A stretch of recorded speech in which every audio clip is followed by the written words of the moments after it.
family. I'm Juan Carol Unzueta, Director of Cross-Cultural Programs at Aurora Theatre, and today I am so excited to be launching sort of a different sort of 5 questions than we normally do with our guest artists.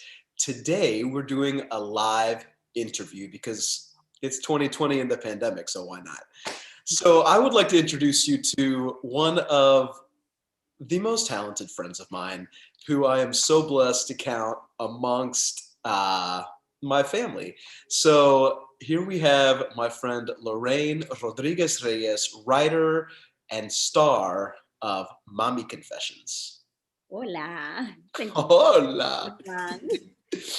Oh, it's so great to see you. We haven't actually seen each other in, I think, since like February. January. We met New Year's Day. No, you came to my show. You came to my show in January. Yeah. Came to your show in January. But yes, we did meet New Year's Day also.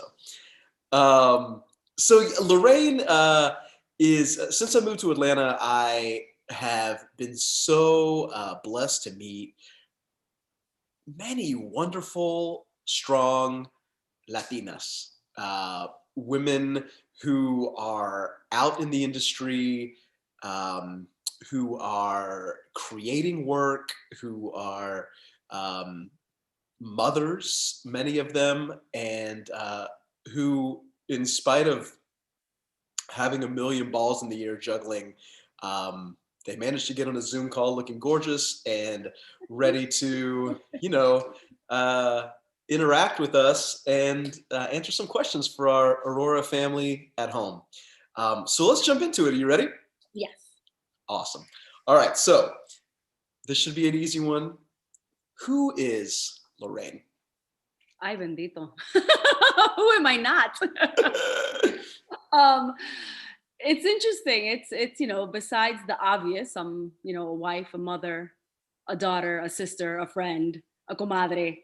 I'm a creative. I'm a creative. I'm an artist. If I create, and it can be in the form of acting, it can be in the form of writing, knitting, cooking, my yard work, as long as there's some type of creativity coming out of me, I'm happy. I'm elated. I'm joyous. So who am I? Besides all of that, I would have to say just a creative human being. I love it. I love it. We met and just immediately sort of had this great chemistry. You and some other incredible Latinas had created a work that we hosted as part of our teatro series. For those of you at home who don't know, we have a lot of very engaging cross-cultural work that Aurora does, and we hosted this group of actors and writers for a show a couple years ago that was called Cuatro Mujeres, right?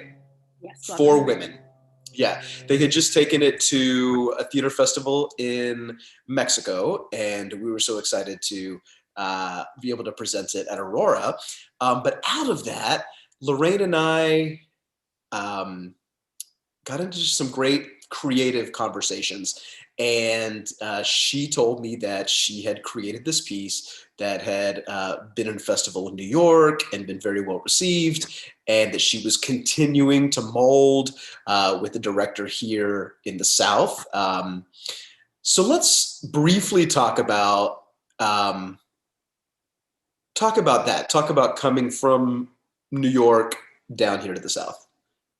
Oh, okay. Well, I moved here in 2013. My husband was relocated. So there was that opportunity where it's like, well, I have this opportunity to lead the Southeast region. I call him a civilian because he's not an artist. He's in corporate. So for me, he's a civilian. And I remember my husband saying to me, I know your career is going really well in New York as an artist, and I'm okay if you're okay going, but if you really don't want to, you can put the kibosh on it. And I looked at him and I remember saying to him, Juan, it's like, if you have built me up, supported me throughout my career, why wouldn't I do the same for you? Right? And so here we are in 2013 in Atlanta with a 6-month-old who's Julia Helena. We call her Beba. You hear her, the story, the through line of the play is about Beba. And my son, Marcos Joaquin, who we call Quinin, his apodo for Joaquin. And it was just me and him and the 2 children. So I went from working theatrically, being in plays, working as a producer, freelancing. That was like my survival gig. Walking all over Manhattan to moving to Johns Creek, Georgia, or Alpharetta, whichever. I'm at that cusp. And it was quite traumatic. But I had, yeah, good. Yes, a lot of crying in Kroger parking lots, walking through aimless aisles, like, ay, Dios mío santo. Very, very excited when the mailman comes just to talk to someone. You go from Manhattan, which is like, my vecina Norma would look at me and she's like, yo no te vi ayer. Where were you? And it's like, right. Can you like stop watching my every move? And so then now coming to the South and it's like, please someone talk to me. Hi. Close your garage. Right. And I had this piece that I started working on in New York. So I started working on MAMI Confessions in 2011 when I was pregnant after the birth of Marcos Joaquin, because I thought that pregnancy was this glorious for everyone. Not to sound conceited or narcissistic, but I've never looked that beautiful in my life. I was glowing. It's like, yo caminaba y la gente me daban piropos. My hair was long, my skin was beautiful, my nails were, it was just, tú no me podías hablar, era como, hello. Watch out. I am pregnant and fabulous. And I was walking and working. I worked until the day I gave birth, all over Manhattan. And I thought, oh, this is extraordinary. This is beautiful. Si esto lo que es madre, o sea, estar embarazada, I could be a surrogate. I can do this for anyone. This is great. And then even the birthing process for me, I almost had Quinin in my bathroom. Like it happened so fast. Like there wasn't, I didn't realize I was in labor, Juan. It's your first child. I just thought I had back pains. Apparently it was back labor. But, it was such an adventure and so quick. And then, comes the baby. And, we are a Puerto Rican household. So ya vino la fiesta, la FAJAS, the CONSEJOS, everything else that comes along with that. And then speaking to women, I'm going, this is beautiful. I feel like I'm a woman now. I'm a mother. I'm this. And then folks just kind of started talking. They were like, well, that's not everybody's case. That's not everyone's story. And slowly people started kind of divulging about postpartum depression, which no one tells you about, right? I had some of it with my son because I had no idea what I was, and he was colicky. So era que llore. I remember crying with him and my husband. It's like, I can't do this anymore. And then speaking to women who've gone through it. And then my aunt came over one day and she says, mira, te traigo una amiga. Tú la conoces, se llama Chachi. And I'm like, yeah. And she's like, she's here to help you. It's like, I don't need help. And Chachi apparently raised all her nieces and nephews, was a nanny. She's the mom without having children. And she taught me so much about motherhood and how to do it and how to be and that I felt always indebted to her. And then through her, she was like, yeah, talk to a lot of your friends, talk to your mothers, talk to your sister, ask questions. And I started that process. And then I did a play called The Glass Cord. And it's about a woman who doesn't want her baby. And I thought, oh my goodness, and it was in the 70s. So it was a whole different version. And I started speaking to the playwright, and the playwright says, not everybody has such a glorious experience. She was like, I have friends who've had children. Yeah. And it's not that in love feeling. You don't know what to do. It's like, llegó esta criatura, and you're like, and now what? Mm-hmm. But no one tells you go through all of this. And so that's how MAMI was born in that sense. And so I started writing about it in New York, but you're working in theater, you're doing film, you're auditioning. Right. So it's like, you write a little bit here and a little bit there, and you interview fulanita and you have it on your phone, grabado.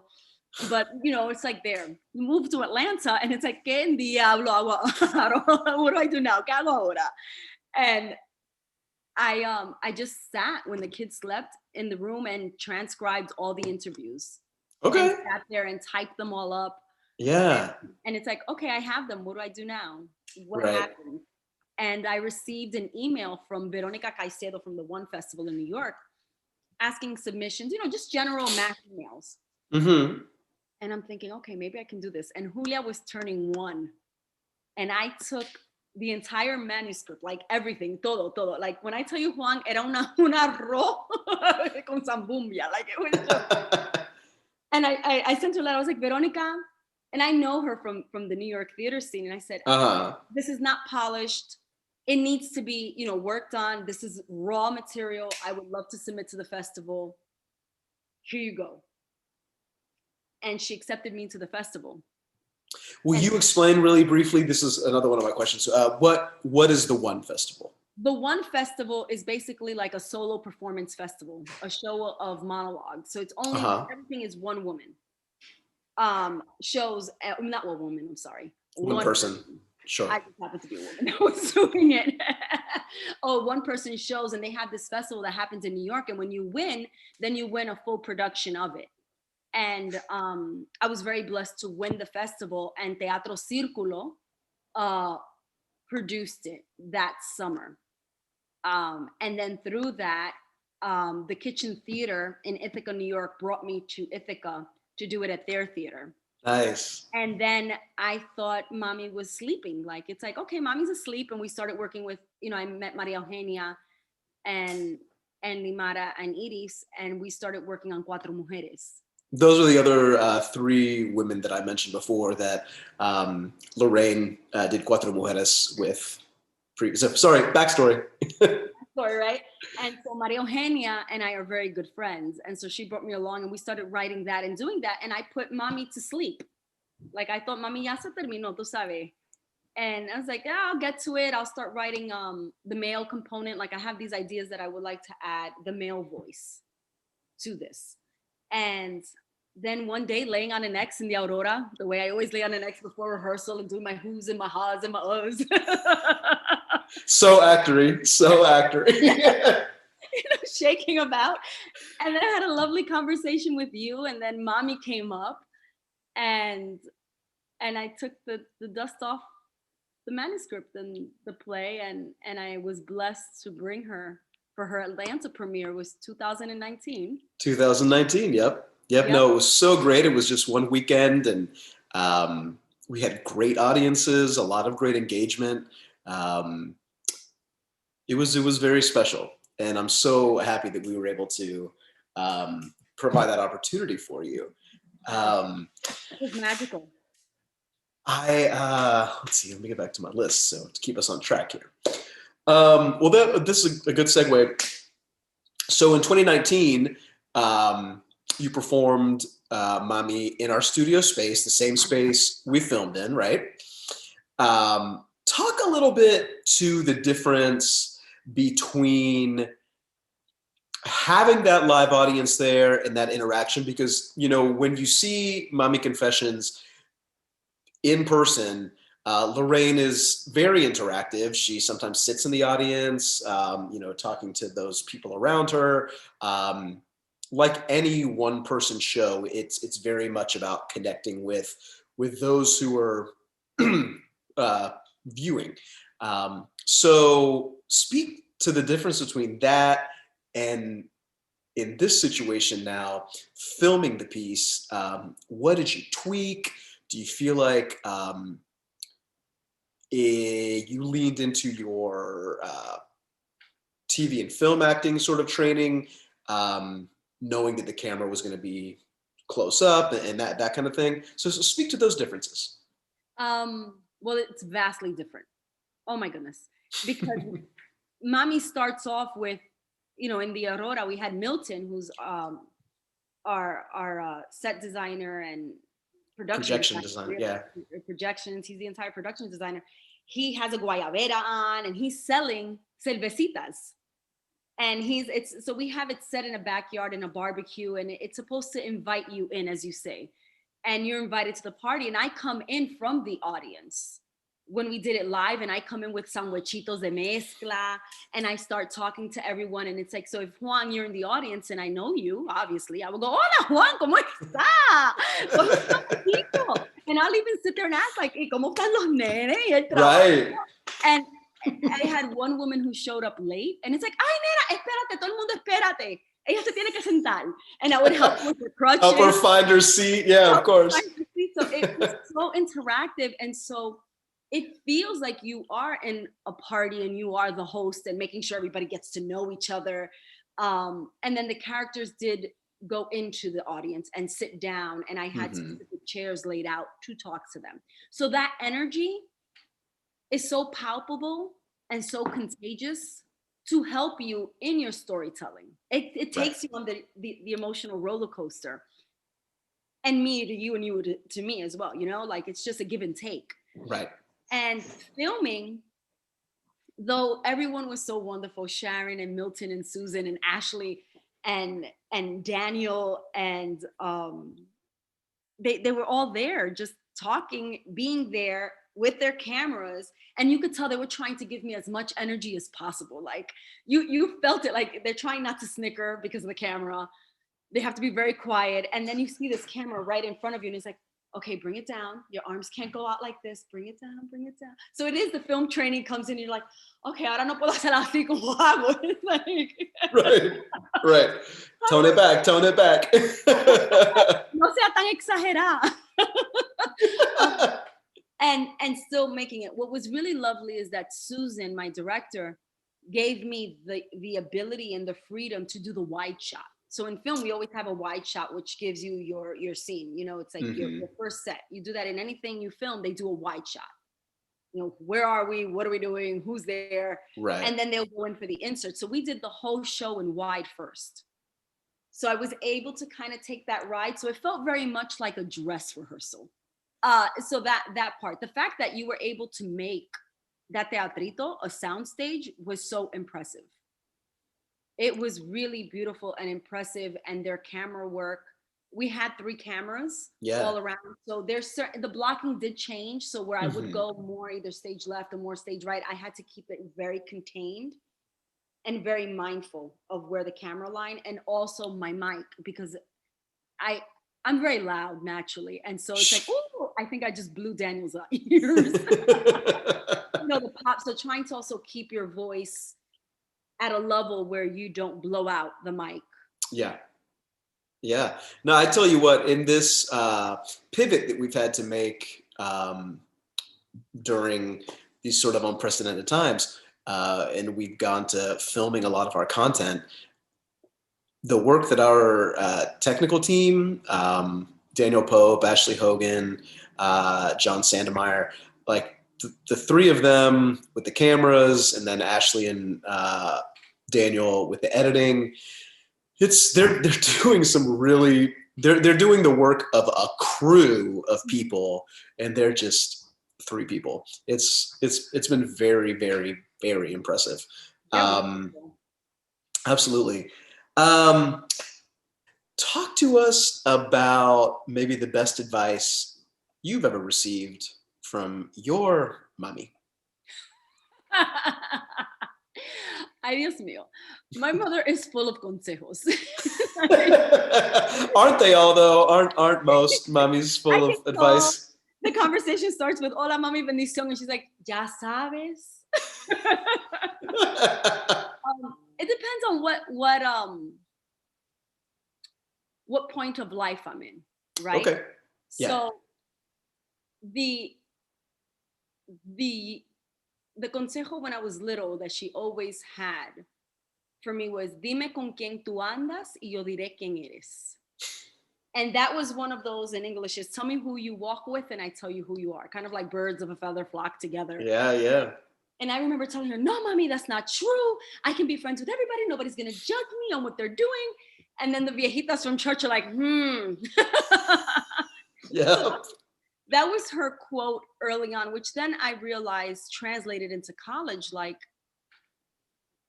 in the sense of like, if you want to succeed, surround yourself with successful people, with kind people, with empathetic people, with people who encourage you. Absolutely. as opposed to surrounding yourself with people who are like, Juan, no haga eso. Eso es malo. Juan, no haga. You can audition where you can audition for. You're not going to get the role. Right. You don't Right. want those. I mean, Julia Cameron from The Artist Way has a saying about that. I think those are crazy makers and all of that stuff. Sure, yeah. But she always said, then it turned into have people who uplift you. Mm-hmm. And that one has kind of like progressed all throughout. Absolutely. And lately she's had one which was very interesting that I forgot with the chaos of life and COVID and the children and remote learning and the stresses. And she said to me, nunca pierda tu sonrisa. And there was that moment that I get emotional every time I think about it. It's like, my gosh, you see right through me. Like, Friends, that means don't lose your smile. Yes. And it's not she didn't mean it as the fake, put on airs smile. She Right. meant it like From keep finding the joy within Yep. you to live. Keep finding the laughter and the humor in the situation. So it's like, in the beginning of the pandemic, you go through, I'm making yeast, I'm making bread, I'm creating, I'm knitting the blanket, I'm cleaning out my closet, we're remote learning, I can do it all. And then there comes a time where you're like, oh my God, this is apocalyptic, we're all gonna die. And it's these evolution of things where you find yourself just sitting there and it's like, hola, ¿cómo estás? Bien. And it's Right. that look you have all the time. Yeah. Where in her 81 years, ella es tan sabia that she just looked at me, she's like, mija, te tiene que reír un poco. Like, laugh a little bit. This is funny. You're trying to teach your kids. Did you notice that he wants to fire you? He's like, Mommy, you're horrible in math. You're doing it wrong. And I'm doing it right. And it's like, no, mentira, I'm doing it wrong. Right. Not poor math. Exactly. Our math is no longer the math. So that, I think those were the two. Okay, that's great. Along many of them, and I still get them all, like including like the no niegue tu marido. It's still one right up there that she says. You want to translate that for the audience? Yeah. So for those of you who see Mommy Confessions, you'll hear it a lot. It says, never deny your partner, never deny your partner, which is what my mother always says. It's how you keep your partner happy. No, those are great. Those are great. Moms have the wisdom. Absolutely. My last question is, what is a pandemic mommy confession that you feel that you can share with us? Oh my goodness. There are many. Oh my goodness, many pandemic mommy confessions. Besides the fact that I've gained like the COVID-20, and I have become more voluptuous than I've ever had in my whole life without being pregnant.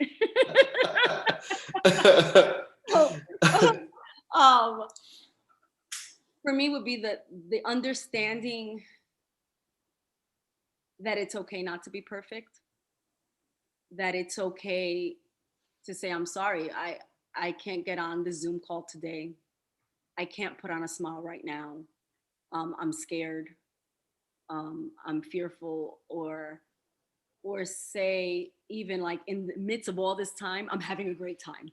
Yeah. Like, I'm having so much fun because I'm in my pajamas and I can like my time slowed down to the point where it's like, wow, hi Juan, how are you? Right. I can really see you. And so my confession would be I had both. I had the moment of like, my life is over. It's the apocalypse. What are we doing? We need to move to another country. Like, I want to go to an island in Belize and put myself like engulf myself. And then there were times where like, wow, I really enjoy having family game night. And I enjoy like playing, the dancing Wii, or trying to build forts with my children, or even just sitting down and having conversation. And dinner became like a family. Like when you have toda la familia viene para la cena, and it's like all the food comes out and everybody sits and talks. Right. Dinner, that's been dinner since COVID, because no one has nowhere to go. We're not trying to play soccer or this or that. So everyone sits and you eat and you're there for 2 hours talking. And I've enjoyed that. Sure. I enjoyed that greatly. And at first I felt guilty saying, I'm having a good time. Right. But I've enjoyed that connection again. Okay. So yeah. I love that.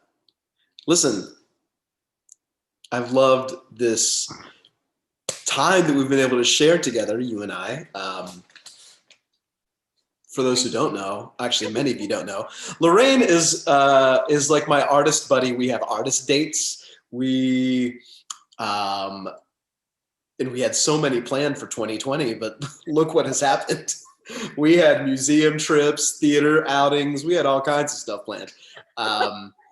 But even if it's the opportunity to, you know, grab a cafecito, or go grab an early dinner or something, just to share conversation, share time. We haven't even been able to do that. So it's just great to see you on the screen and be able to share a little bit of time. But most importantly, I'm just so excited that we are going to be able to share your work with a wider audience. So this Friday, MAMI Confessions opens and will run through December the 6th. So if you were able, please log in to auroratheatre.com, get yourself a ticket to view MAMI Confessions. You can get tickets all throughout the run of the show. It will be available on our website and through vimeo.com. Thanks, Lorraine. Muchísimas gracias. Te quiero con todo mi corazón. I cannot wait for the opportunity to be able to hug you in person. Mil gracias, cariño. It can't come soon enough. Te quiero mucho. Cuídate, mi amor. Ciao. Bye. Mama's gonna be her future doctor tonight. Heck, and main cars. Pull through. Come on, man. This is your most prized possession. You wear it like a crown. Yo les ruego a los santos todos los días para que te embaraces.